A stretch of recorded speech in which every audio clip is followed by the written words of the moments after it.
Here we are then, viewers, after the disappointment of yesterday's episode and our unfortunate sacking.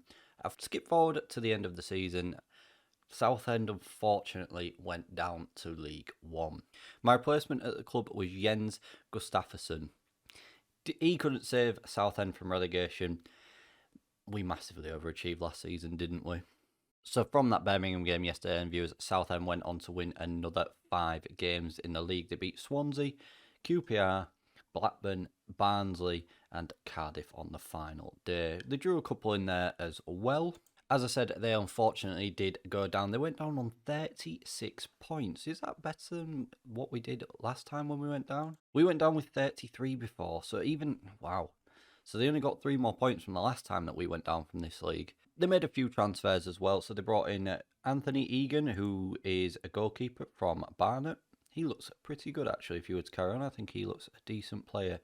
Played 10 games for him, conceding 11 goals. They brought in Simbashue Dube from Portland over in America. He's played 16 games and scored 1 goal at left back. Elijah Lawrence, a 16-year-old, came in from Burnley. And Shane Casey came in from Arsenal, centre-back who made 16 appearances, scoring 1 goal. They had a bit of a clear out in January. They got rid of Sanchez. Medley went for £9 million for a player that we signed for absolutely nothing from Arsenal. To get £9 million on it from him after all those years of service, I think is a really good transfer. Probably one of the better ones that we made at the club. Zach Priest has gone.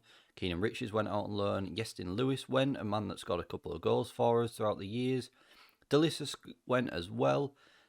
Youngster Dave Banks, I assume he's a youngster. He is. He went out on loan as well. And they loaned out Pantic as well, which is an interesting move. Just looking back at some of these transfers that we made, especially in this first season where we couldn't sign anyone until January, this was such a key window for us, bringing in lights of Brown, Bowden, Pochettino, Bruce. I remember when we had Alex Bruce.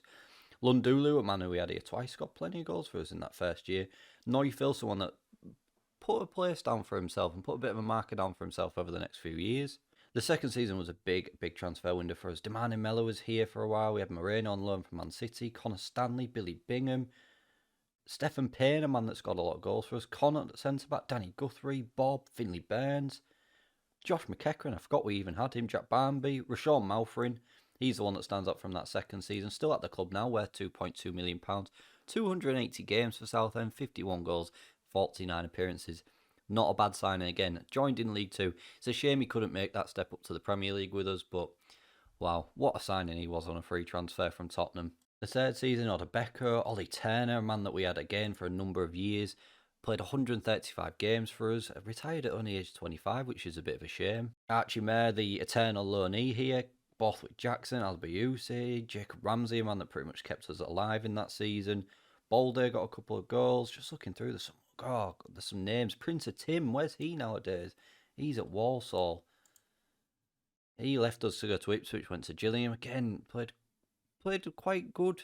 Played quite a number of games in that League One and Championship season, and then sort of just lost his way in the team. This is where things really started to pick up for us. Bashir Humphries arrived, Stevenson arrived, Priest arrived, who's only just left the club.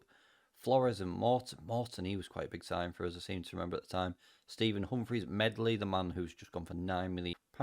Mel Mitchell, I think he's still at the club as well. He is. He's now worth £3.1 million. We spent £15,000 on him. No one really stood out in this transfer window. I think we just did what we had to do in this one. Glenn Middleton was someone that did quite well for us. Lundulu came back as well in that transfer window. Jack Parkinson, he played a number of games for us as well. The Gibraltar, 12 goals in that first championship season. Really didn't hit the heights again, and we sold him for 250 grand we got for him. And then the first 2 names that stand out there are Casey Palmer and Gordon. Again, Gordon, what did he get? Was it 40 goals that season? He's now at Burton. 37 goals he got for his... I mean, he's never hit that. This has been his best season since that. Since leaving the club, he's not even scored 20 goals. He got 37 in 44 for us that year. What a signing he was for us. We should have sold him at the start of that championship season when we got offered about 2.1 million for him, something like that. We should have sold him, but yeah, what a player he was that season in our promotion year. Cardozo, man, that we got Cardozo on a free transfer. Still at Birmingham, and we sold it. We got him on a free transfer, and we sold him for £19.5 million. Again, he became a legend. Averaged well over 7 every year as well. Incredible stuff. Gary Shanley, he became the club's first £1 million player again, had a really good start to his career here and then just tailed off. Paley Peacock Farrell, again, a really good signing at £240,000 in this window. James Sweet, he stayed around for a number of seasons as well. Awudor, he scored some important goals for us. I mean, we only spent £3 million that year, and 1.8 of those was on Krellin, and Sanchez was $1 million. That was at the end of the season. But we brought in some. That was the introduction of Theo Marshall as well, who's now at the club permanently. And then this is another. This is when we got taken over, so we spent £3.5 million on Leandro. Bruno Costa 4.2. It's probably one of the worst signs we did. Delissa £51,000. He didn't do bad at all. Parsame, 950 grand, wasn't good. Mizuchi was a really good sign at £3 million. That was last season. This was last season. We spent a lot of money, £12 million. I mean, £4 million was on Palumbo at the end of it. He turned out to be pretty decent. I'm just sad that we couldn't get more time with him. But again, Theo Marshall came in permanently. Some names that we know and love there, and I'm going to miss in this save. And then this season, we brought in plenty of players. As I said, the new manager has put his stamp on it as well. So overall, in viewers at Southend, we managed 548 games. A bit sad that we couldn't get to 550. Won 236, drew 129, lost 183, scored 879 goals, scored 728 with a win percentage of 43%. Those 3 promotions then were League 2.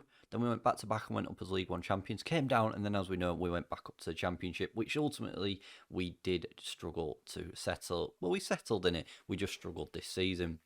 The highest spender we bought was Bruno Costa for 4.2 million and received 19.5 for Julio Cardozo. I bought 121 players, sold 78, so we spent £37.5 million on players, but sold £55 million worth of players.